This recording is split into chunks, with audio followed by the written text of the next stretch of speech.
p.m. We will go ahead and call the meeting to order and begin with the salute to the flag and a moment of silence.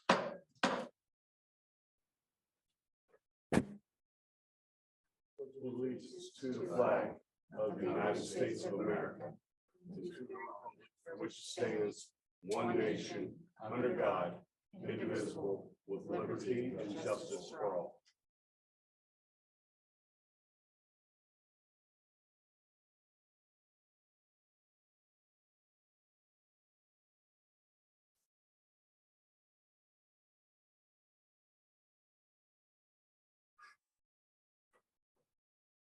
Please be seated.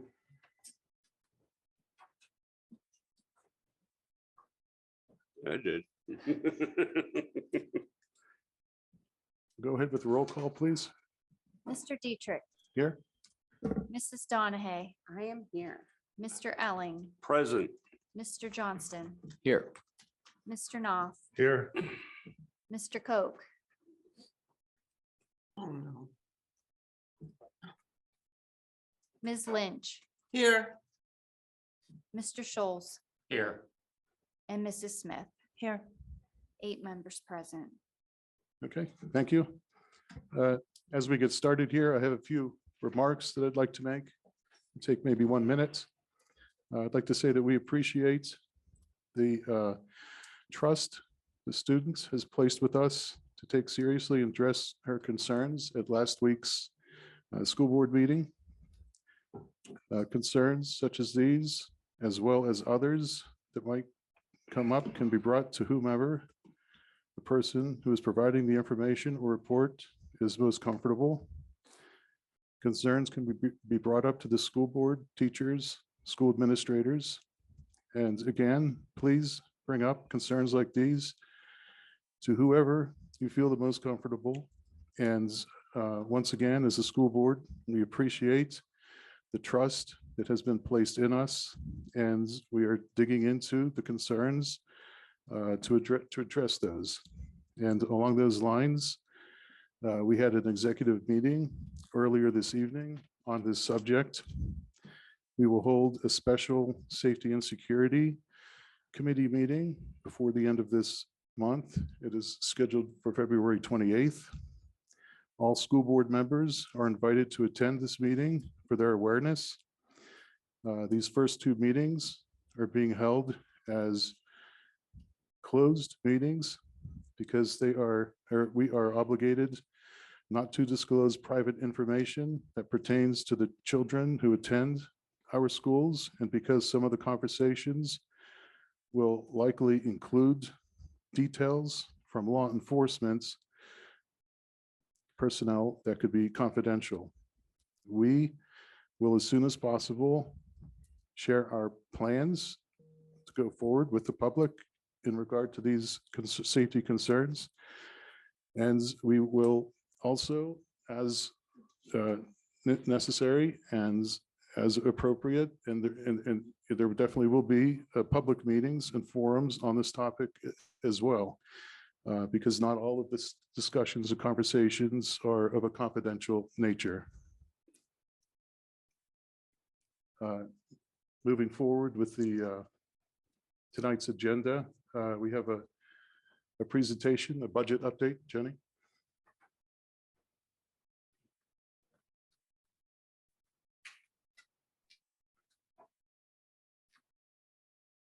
I'm just checking to see, is Chad or someone going to project the presentation, or do you need me to share my screen?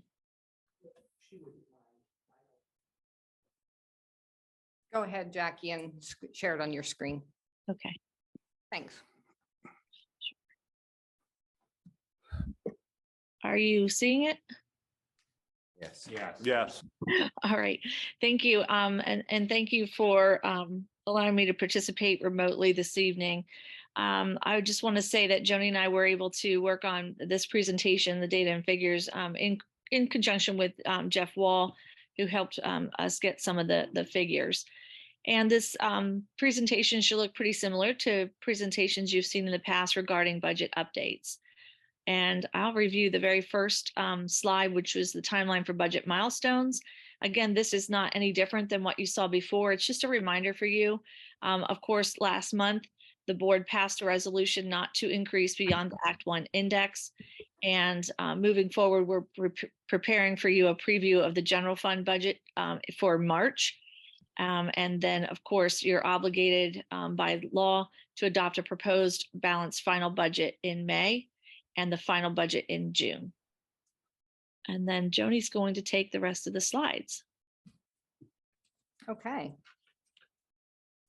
So we will walk through, actually just give you the general fund balance. That's Fund 10 as of 6/30/2022.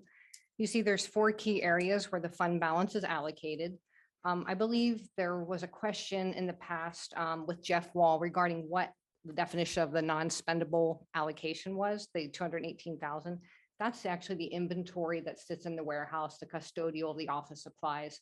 That's just the value of the inventory that is non-spendable. The general fund balance as of 6/30/2022 is $17,005,875. Of that is the 21-22 surplus of $955 and $390. As you can see, Dr. Martin and I discussed, we wanted to make sure there wasn't any confusion when talking about the committed capital projects in Fund 10 versus the actual capital Fund 32 balance, which is 1.63 million. So we didn't want to make sure that there wasn't any confusion when you see capital projects listed as a committed value in the general fund. Next slide is a snapshot of the ESSER funds that we have used since 220 to current. As you can see, ESSER 1 has been actually all spent. ESSER 2 will be spent this year in 2023. And we are looking at revising the funds for ESSER 3 in 2023-24. We will be discussing those options at the Finance Committee and bring any of those back to the board.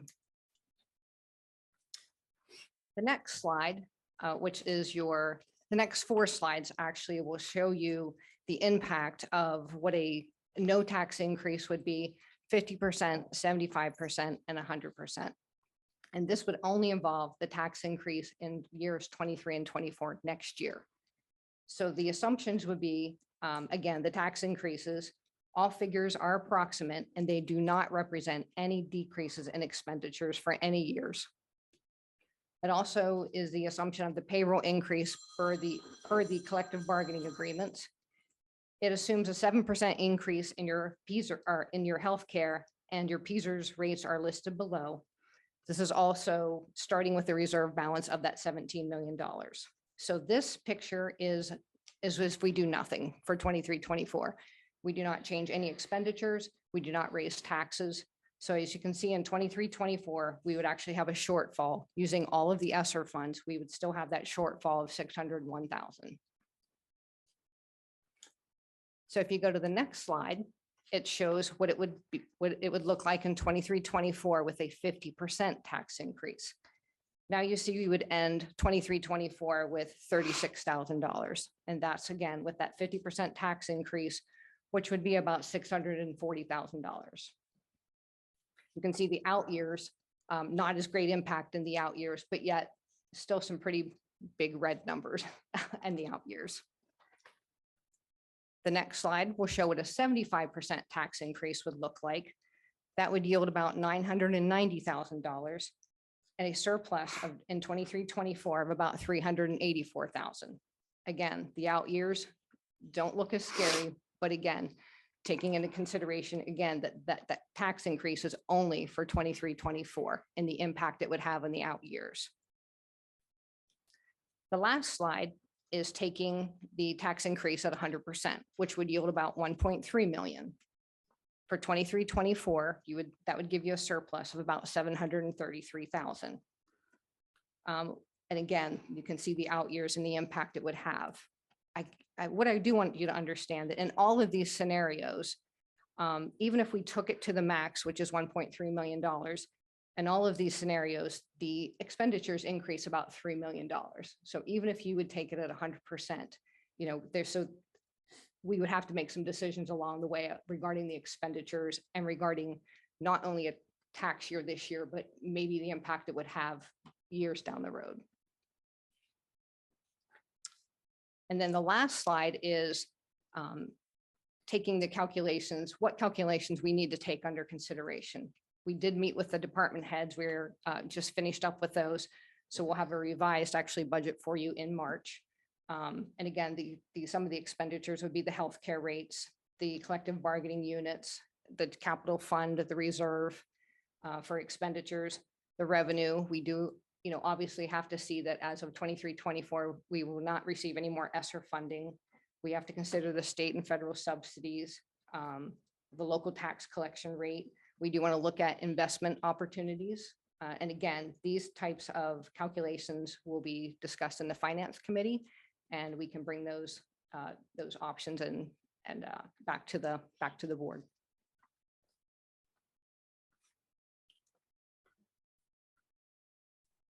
Jackie, did you have anything else to add? No, I think you did a great job explaining that. It's a lot of information, a lot of data. What I would say is at this time, if you want to ask any additional questions, or I won't stop sharing in case you need me to revisit another screen. Questions? Okay, May I ask a quick question, please? yes, go Sure. ahead. Yeah. Thank you. When it says 100% tax increase, that means we're not going above the index, correct? It just means what we're allowed to do, what Yeah. the district is allowed to do before they go and put it on a vote. So I Yes. think, yes. And so just remembering it is it would be 100% to the index. To the, right, thank you. That's what, thank you. Other questions? No? Okay. Thank you, Jenny. Next up is the hearing of visitors. I believe we have a couple visitors signed up. And I believe there was a concern about timing. The two visitors will be presenting together. And for that reason, they will be allowed some extra time. We typically allow 4 minutes per each visitor. In this case, you can have up to 8 minutes.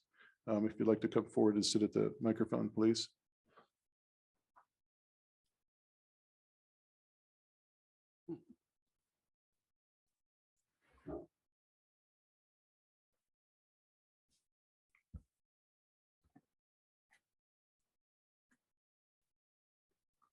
Good evening. My name is Elise Seigan, and this is Sophia Dressler.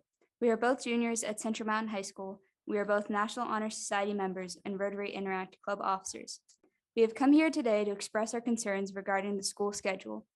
Central Mountain High School has the longest and latest time in school of any of the surrounding high schools. This schedule has a great impact on many people and has caused issues among student athletes, students with jobs, high schoolers with younger siblings, and students who are just generally ready to go home once it is 3 o'clock. Though there are benefits and detriments to every schedule, we believe that the drawbacks of the current schedule are too harmful to be ignored. In particular, students that participate in any after-school activities, including sports and jobs, face difficulties because of the late schedule.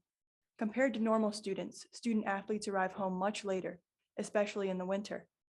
There is barely enough time in the day to go to school, go to sports practice, come home and shower, eat dinner, and do homework.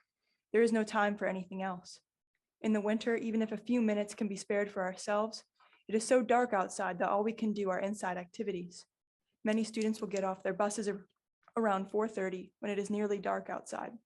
A similar dilemma is faced by working students. Though school ends later than before, many jobs begin right after school or around 4. I know many students who struggle to make it to their jobs on time. We are in school for 7 hours and 20 minutes a day, and that does not include the extra time spent at the school in the morning before going into the building and the time spent trying to leave near the end of the day. We are in school an hour later in the day than some other schools.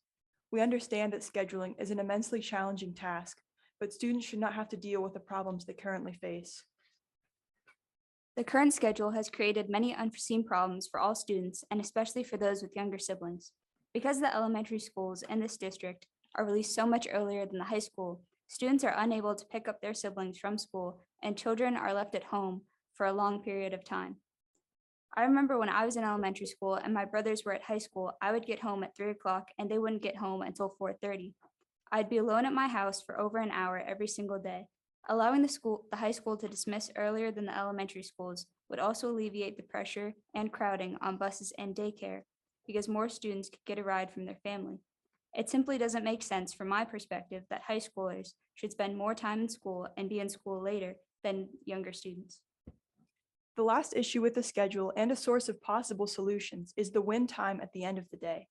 This is a 45-minute study period at the end of the day where students can work on homework, see teachers for help, and the time of day when clubs are held on Wednesdays.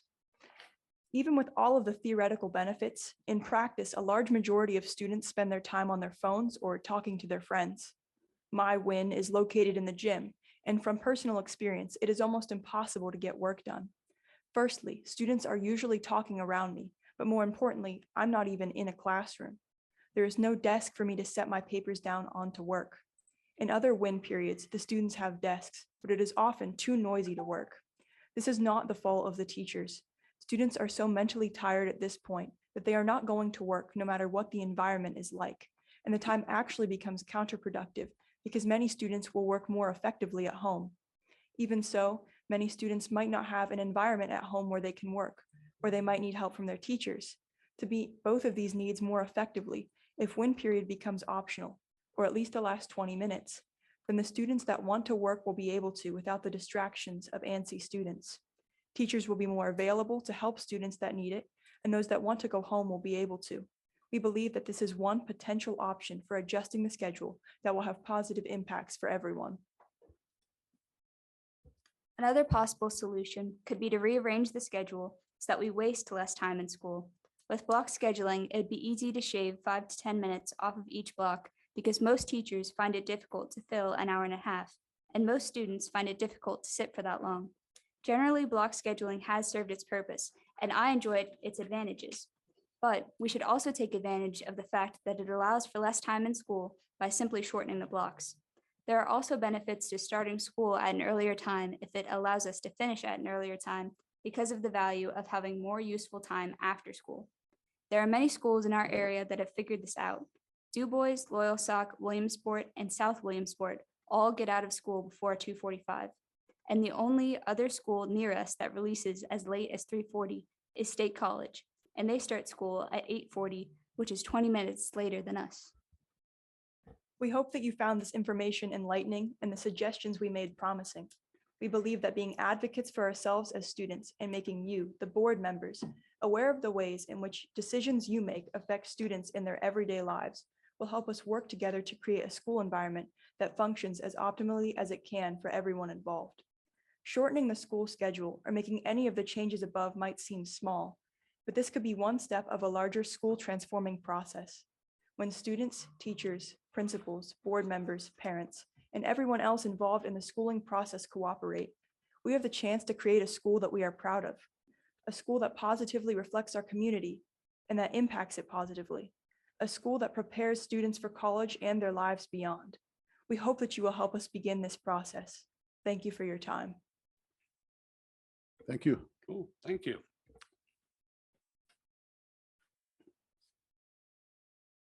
Are there other visitors tonight?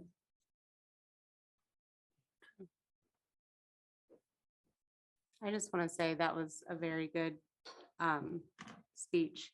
I want to commend you for stepping up and speaking on behalf of your student body. And not only did you come up with a speech, but you did research and tried to find solutions, and that says a lot. So you guys did a great job. The other thing I like is the way that you guys actually back and forth. That was very good. So, Keeps his attention. yeah. It wanders sometimes. Okay. Mr. Dietrich, if I just may make a comment. Yep, go ahead. I also want to thank our students for coming forward. In many cases, I would ask the students to start with their principal and, kind of work through those issues. In this particular case, I know that you've already talked with Mr. Varelli and shared your information and concerns. And because our district is so geographically large, we actually have 2 high schools and we share tiered busing systems. And so there are some other things that are outside of one principal's control. in managing the schedules. So what I would like to do is I'll be in touch with you to follow up on giving you some of the other information and maybe look at some potential solutions and see if we can find something to address your concerns without violating like the PDE rules, such as the elementary students are required to do much less hours than high school students, and the research about later start dates. But I know the tiered busing system and the bus shortage has also led to some different hours as well. But I'll definitely be following up with you and maybe pulling in some students from Bucktail as well. So thank you again for coming out tonight. Great.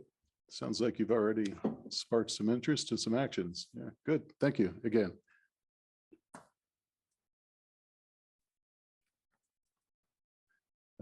Moving on to committee reports.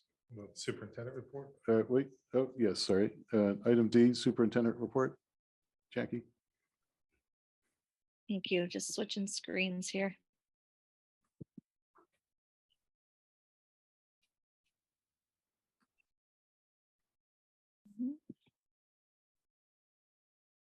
Actually have a lot of things for this evening.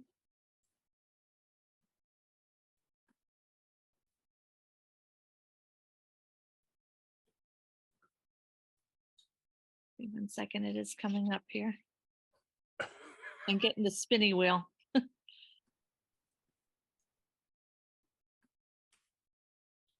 Are you getting hacked by the Chinese? No, it's just been spinning. The internet's been a little slow today. The first thing I wanted to do this evening was to share with you several student accomplishments. I don't want to mess up the names. All right, so first of all, I believe in the audience somewhere there is Autumn Sneath. Autumn, are you there? We would stand up. Thank you. Congratulations to Autumn Sneath of Central Mountain Middle School for being selected as the Jostens Renaissance National Student of the Month for February 2023. The Jostens Renaissance National Student of the Month recognition is for a deserving student who has made an impact within their school or community through Jostens Renaissance. This program focuses on recognizing students and staff. The core of the program revolves around the 6 R's: what you respect, reward, recognize, and reinforce with relationships equals results. So I also I know Mrs. Anaskanich, I believe that's you, I can see too. Thank you for being the advisor of this group. Thank you, Autumn. Also want to say congratulations to the staff and students for their shared success at the Skills USA competition at Penn College. These would be our CTC students. Out of 23 students who participated, 16 will be moving on to the state competition in April. Lily Hendricks in architectural drafting, Emma Evie in health occupations portfolio, Sophia Dressler in related technical math, Rachel Hall in technical drafting, Mallory Edders and Chloe Kondo in career pathway, Logan Edmondson, Jackson Proctor, and Seth Rao in career pathway as well, Glenn Howe, CNC 2 Axis turning specialist, Jacob Fluke, CNC technician, Kurt Yap, Melissa Clymer, and Kaylee Budinger in community service, and finally Taylor Renninger and Mallory Fowler in promotion bulletin board. We also have 2 Central Mountain High School students who were recognized as semifinalists in the National Merit Scholarship Competition. Congratulations to Abby Wolf and Eric Farrell for this academic achievement. School counselor Christine Koch also shared with me that there are 11 Central Mountain High School students who earned college credit from Lackawanna College in the first semester of this school year. And in addition to that, 43 students earned dual enrollment credit through Commonwealth University at Lock Haven in the fall, and 54 students are enrolled for dual enrollment courses in this spring semester. So I think that's pretty impressive. One of the things I've always been very proud of with Keystone Central is the amount of curricular offerings and opportunities for our students. And you can see that our students are taking advantage of all of those variety of things, and they're being successful. So again, we've got a lot to celebrate in our district, and we need to continue to recognize those who have earned it. With regards to advocacy, Many of you are aware that there was a PA court ruling declaring the state system of funding K-12 public education unconstitutional. This is a huge win, and congratulations to the 6 schools and individuals and the advocates who fought for this outcome. This is a great opportunity for our state legislature to ensure the resources to support quality education in every zip code. I urge our legislators to work together in this critical work and to agree on a fair funding formula in Pennsylvania. My administrative team and I know our board members stand ready to assist in any way possible. And with regards to facilities, earlier this week, we had a meeting with the architect and Jeff Straub and the Liberty Curtain staff as we continue with the to progress on the elementary construction project. We're getting ready for the geotechnical work, and we'll continue to revise the building footprint before moving on to the interior details. We are expanding our working committee to include individuals who represent the staff and community. Jeff Straub, the lead architect, will be present at our next facility committee meeting to share an updated timeline and conceptual drawings for the project. I know even this morning, Brett Umbenhauer shared some additional comments and ideas from the staff at Liberty Curtain, and we forwarded those on to the architect. So please join us for this public meeting on February 28th at 1:30 p.m. It will be in the boardroom, but it also will have an online link. Members of our staff and community are encouraged to send questions and or comments to the following email address, lcproject@kcsd.us. And that's all I have for this evening. Okay. I Thank you. think we need Comments? to give a round of applause because I think Sophia was one of the people that she had on her list. That she was, you had won an award. Was that what you said, Jackie? Sophia Dressler, she's on your list. Yes. Yes. She's here in the audience as well. She was one that spoke. So Yep. good job. So apparently getting up or staying at school a little later doesn't impact your technical math. Congratulations.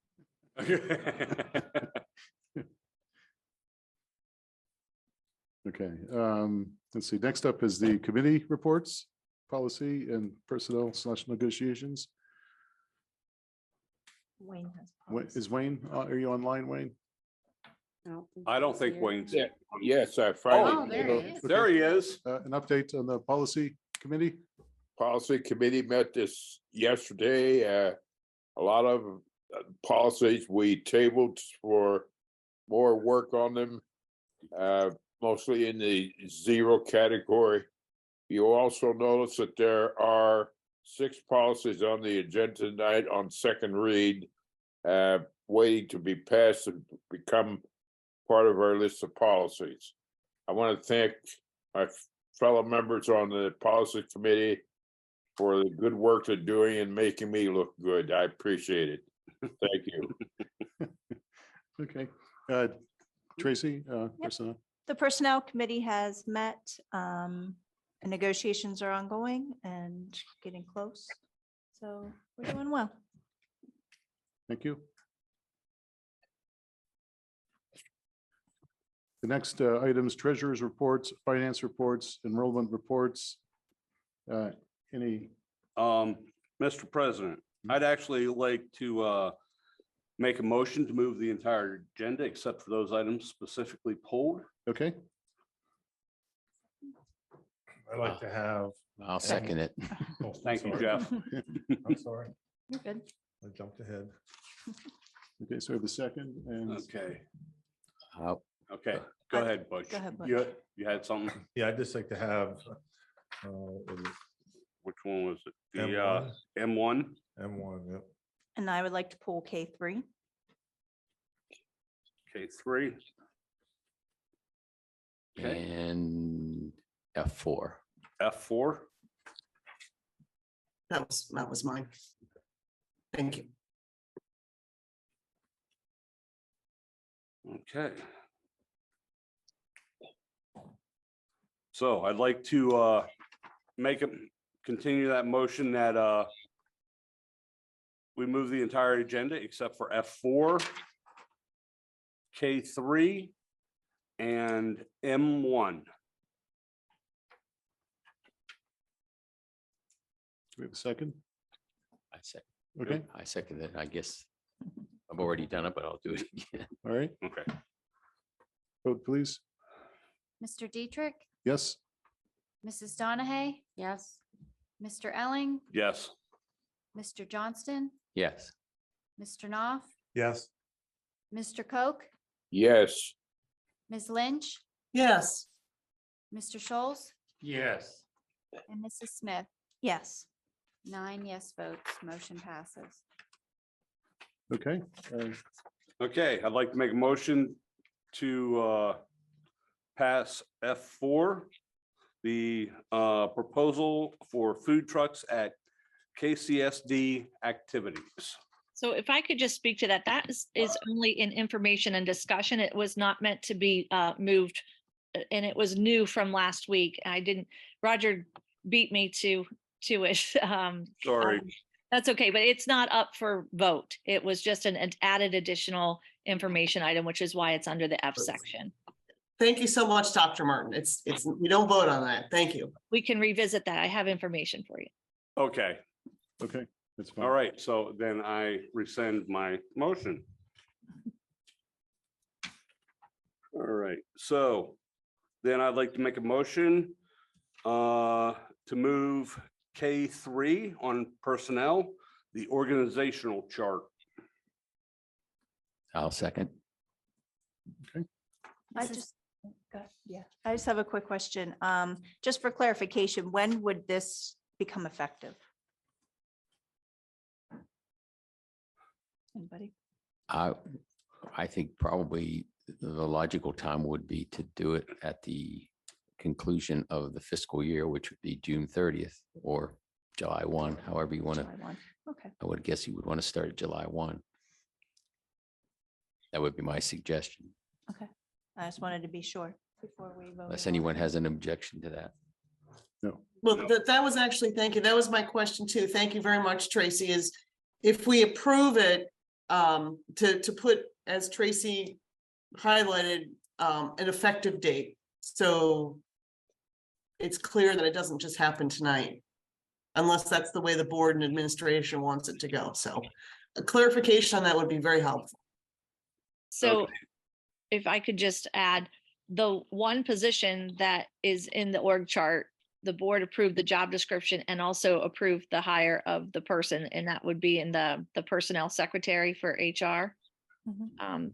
But so we've kind of started to move in that way, but you approved the job description and the position. But as far as the org chart, I mean, there's nothing from that I'm aware of that requires you to pass the org chart and the timeliness. But my recommendation would be is that you may want to amend the motion to pass it with an effective date, Okay, unless you just want to pass it with the understanding that we're working towards that.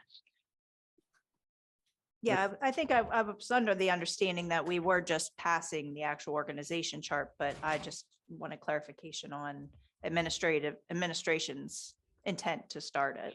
That's all. I would say we'd be working in that direction, but any positions would be board approved. So it would still be up to you when any of those would come through for approval.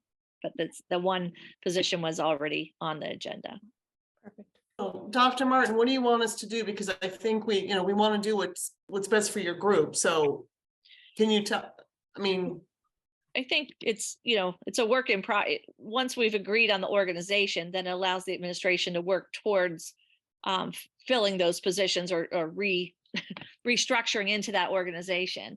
And I think the secretary one is already in place, which we came to you and said why, we explained why we needed that additional support in the HR office and the business office. So particularly for the onboarding and offboarding of staff. But the other main change would be for an assistant superintendent. You've been working on that job description. It's just the job description is being approved tonight. That means that you can work towards filling that position. It also eliminates the HR director position, but it would not negate the current contract that the HR director is under. So I think approving it doesn't negate anything that you currently have. And I'm clear on the direction of where you want to head. And I felt that it was a unanimous agreement from the board on moving ahead with that when we've had previous discussions. So I think it would just depend on when the board wants to agree on a timeline, and maybe we don't know what that is, but we could work towards it And it sounds like there's some interest in making that transition at the end of the HR director's contract, moving into a contract that would take effect following that contract. Well, I just want everyone, the board to know I'm really flexible, whatever you think is best. Okay, so I'm good. So, well, what I'm looking at is if we just go ahead and approve this tonight, go ahead, vote, approve it tonight with the understanding that we're moving towards when the HR director's contract is up, then we'll be moving that position into what we have already approved. Or, something along that line.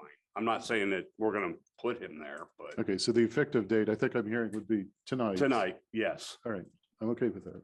Okay, so then I will not amend my motion and we will just pass it as read. Okay. All right, That's fine. okay, vote please. Mrs. Donahue, Yes.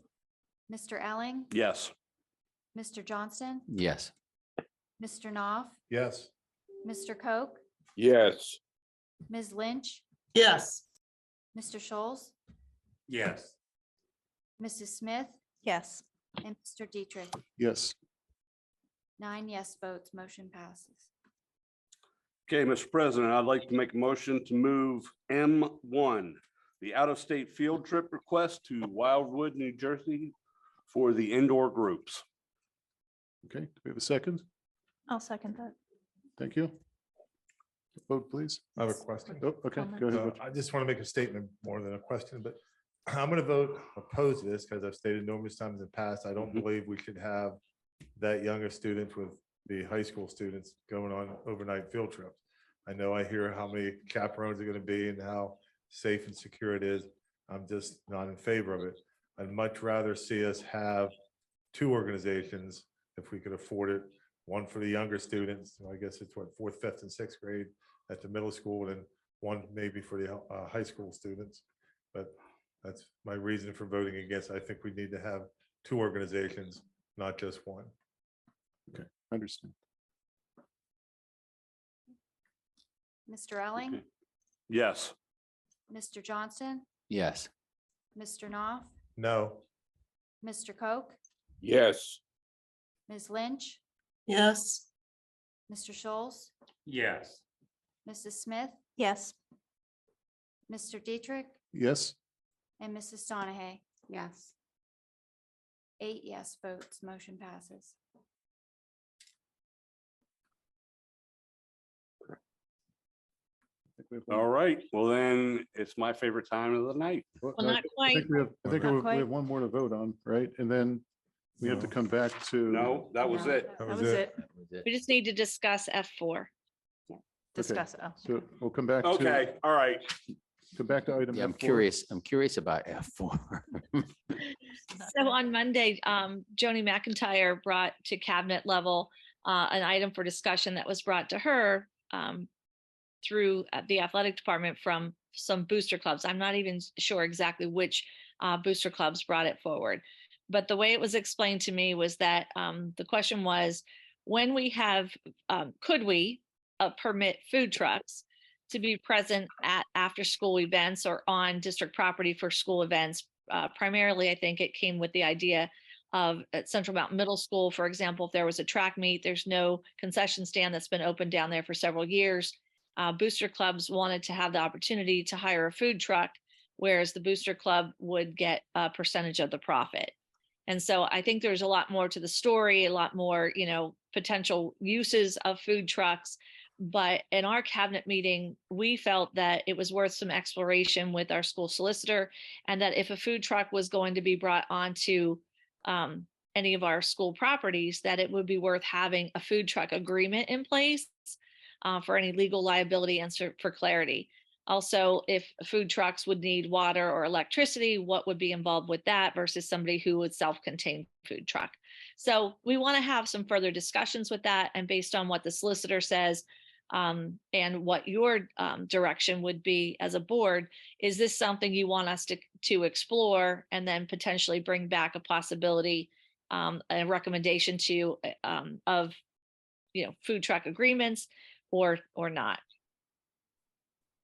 I actually think it's a good, I think it'd be a good idea. I do, Yeah. I do We've as done well. this in the past. I thought there was a food truck that used to come in for certain events. I think it was JB Festive Foods. Well, and we think believe you- there's been food trucks and vendors that come on property without an agreement, and that kind of concerns us a little bit. So, I think he Um, came for this booster club. I think it was basketball 4 or 5 years ago. Remember Nick? It was, they did, I know. Right, yeah. Probably 4 or 5 years ago, and they did do it a while back up at the stadium, the softball stadium. I think they had a few, but I agree. I think it would be nice to have something on paper just to make it official. How would that work with the events at the stadium? I mean, would it would be in conjunction with the concession stand as it is now, or I mean, would it be in addition to that, or? well, Jeff, your thinking was in line with our questions that we had at cabinet, and we obviously don't want to compete. We don't, or necessarily may not want to have competing entities, and so we have not drawn anything up. It's really just in the planning and idea stages. But one of our discussions revolved around having an administrative approval for that very purpose, because maybe, and it needed to be an approval at a district level where somebody was coordinating events, because if one building, maybe two different administrators would approve two different food trucks and they'd be there competing. So we'd want to have some way to organize it, but yet have the benefit to the folks that are visiting the event, as well as the booster clubs who would like to raise some money, which ultimately those funds go back to supporting our students and our programs. Yeah, I'd be very interested in having you bring back something once you've gotten more information on it. And, I think it's got a lot of potential. Elizabeth? Oh, thank you. I'm actually really intrigued by this because I know, at least at the baseball fields, they've been wanting to have food trucks here in Mill Hall for a while. And this might jumpstart that conversation outside of just even on the district property. And I do know this, I mean, this area, we're not really known for our food trucks, but there's some really great ones. We don't see them too much in the Lock Haven area. Once in a while they are. And the food is exceptional. And to be honest with you, if they brought some of those exceptional food truck entrepreneurs, I would probably actually attend more games because it is actually increases the culture of the event. But on the flip side of the coin, our booster folks, to me, their opinions matter greatly. And I trust administration is going to do everything possible, make all the right contacts, but I just want all the boosters out there to know, whatever you gotta talk to Jackie, talk to these groups, get your voice heard, please, okay? Because we want to make sure we do the right thing. And but I'm super excited about this because it's got potential, but thank you. And Dr. Martin, I would assume food truck owners have liability insurance and all those kinds of things, but that would factor in as well. Yeah, well, assuming I think is what can get us in trouble. Yeah. So we would like to, maybe, it sounds like there's plenty of interest and intrigue about this idea that we'd like to move forward with investigating a formal process and procedures for having food trucks at our venue, at different events, and then what the process would be. So once we have that vetted out, we'll come back to you with a recommendation. Okay, thank you. I have no idea on a timeline though, but it sounds like there may be some folks interested for spring sports. So maybe a lot of that depends on what we find out from legal. That's fine. Okay, I think we're, Wayne. Wayne, Wayne's do on. you have a question, Wayne? It was sort of floating around. I'll just stick it out there. Do we have any concessions for indoor sports as well? It varies. Wayne, thank you for bringing this up because at the facilities committee meetings, it's on a low. there are some things that the facilities committee meeting might want to talk about in the future, but you're right, Wayne, that it's the sort of the package deal thing, so Nat, I'm sorry I didn't answer your question, but please, Dr. Martin, if you can add anything else, that would be helpful, but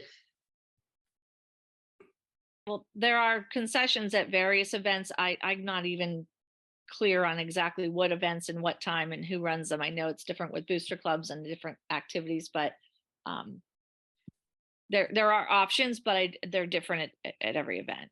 Sometimes it's pizza brought in, sometimes it's crock pot stuff, different things. But I know to follow up to what I think Elizabeth was alluding to is when we've done our facility tours, the indoor concession stands also have been brought up that they need some improvements.